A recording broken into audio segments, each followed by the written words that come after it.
Somewhere on Google Earth, there's a small patch that someone has painted over in white. On its own, that's hardly a bombshell. Maps hide things all the time, and we've grown used to it. Military bases, government sites, sometimes just someone's private property. But usually you can at least guess why it was done. With this patch, though, nothing makes sense, and that's exactly why I got stuck on it.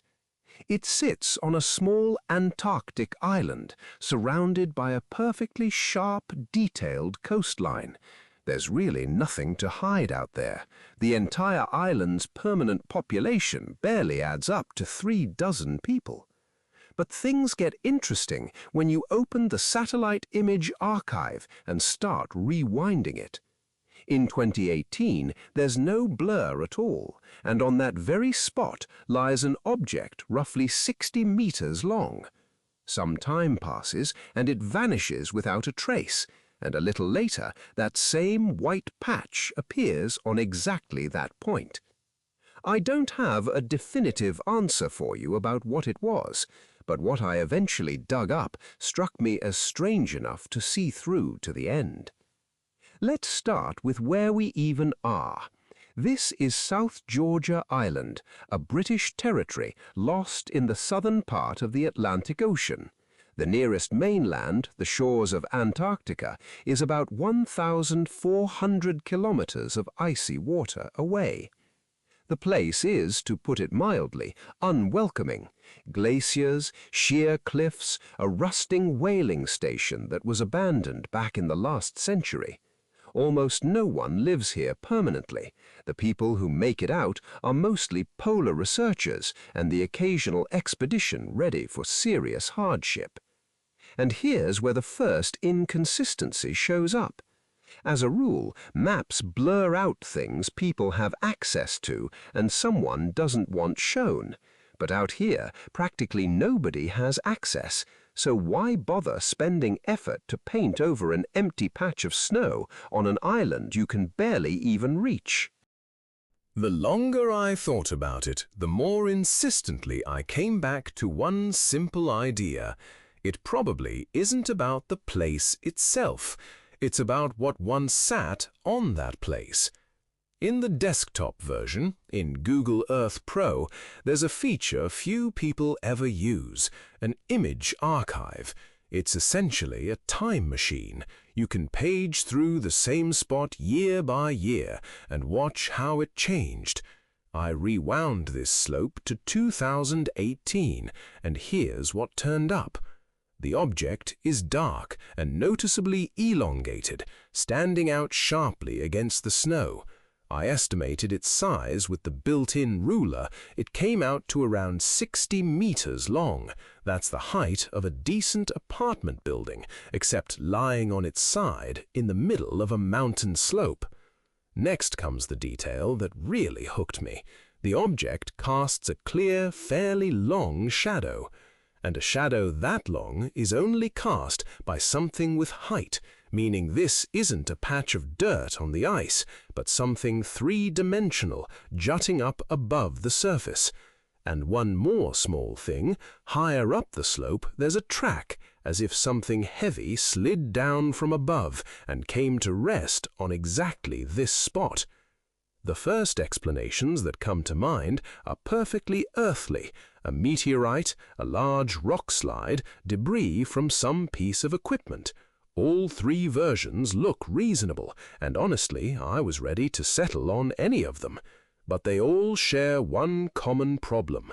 Neither a rock, nor a meteorite, nor debris knows how to disappear on its own, yet this object simply vanishes from the later images. Here it's worth stepping back a moment to look at the island as a whole. If you zoom out, its outline is rather unusual. Some compare it to a snake, an elongated head and a long, winding body. Others, looking at the same contour, see more of a wolf frozen mid-leap over the water. And here I'm obliged to honestly check myself. All of this is classic pareidolia, the mind's tendency to find familiar shapes where there are none, faces in clouds, figures in the outlines of coastlines. On its own, it proves absolutely nothing, and I don't want to pass off imagination as fact. I'll note just one coincidence that for some reason left me uneasy. The object lay roughly where the eye would fall on that imagined snake silhouette. Most likely pure chance, but I never quite managed to get that detail out of my head. So I took on the most boring but most important part. I gathered every available image of this slope and carefully laid them out by date to understand the sequence. The picture came out like this. In the early images, there's just snow, nothing remarkable. In 2018, the object appears. In the later frames, it disappears, and after some more time, a blur shows up on that exact spot. Now, let's think about what removing such an object in a place like this even means.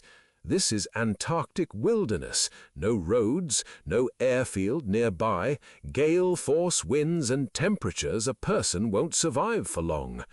Hauling a 60-meter structure out of here isn't a couple of guys with shovels over a weekend, it's a full-scale operation. Heavy equipment, people, logistics, serious money. Nobody undertakes something like that over an ordinary fallen rock. It's easier to just leave it lying where it lies. And here's what won't let me rest. Not only did the object go somewhere, but that place was then deliberately painted over on the map. Because of this, the main question quietly shifted for me. What occupied me was no longer so much what was it, but something else. If someone really did remove the object, then who exactly, and above all, why? Let me say it straight and honestly. I don't have a final answer. No leaked document, no confirmation, no name, nothing you could present as proof. It's entirely possible this was a meteorite, and the blur is an ordinary technical glitch in image processing, of which there are plenty. It's possible it's debris from something launched, later quietly retrieved. Or maybe I'm seeing a pattern where there is none, and I've simply arranged random details into a neat story. The trouble is that none of these versions can currently be either proven or disproven. Only one thing can be stated for certain. Out of all the endless empty snow on this planet, they blurred exactly that tiny patch where in 2018 a 60-meter object was lying. It could be pure coincidence, or it could not be. I'll leave the coordinates in the description. Go look for yourself and page through the archive before the images get updated once again. In the next episode, I'll head somewhere else, a spot in Siberia that locals call Grave Cape. On the satellite images, there's something there too that left me uneasy. And if you've ever stumbled onto something on Google Earth you couldn't explain, drop the coordinates in the comments. The most curious ones I'll dig into in one of the next videos.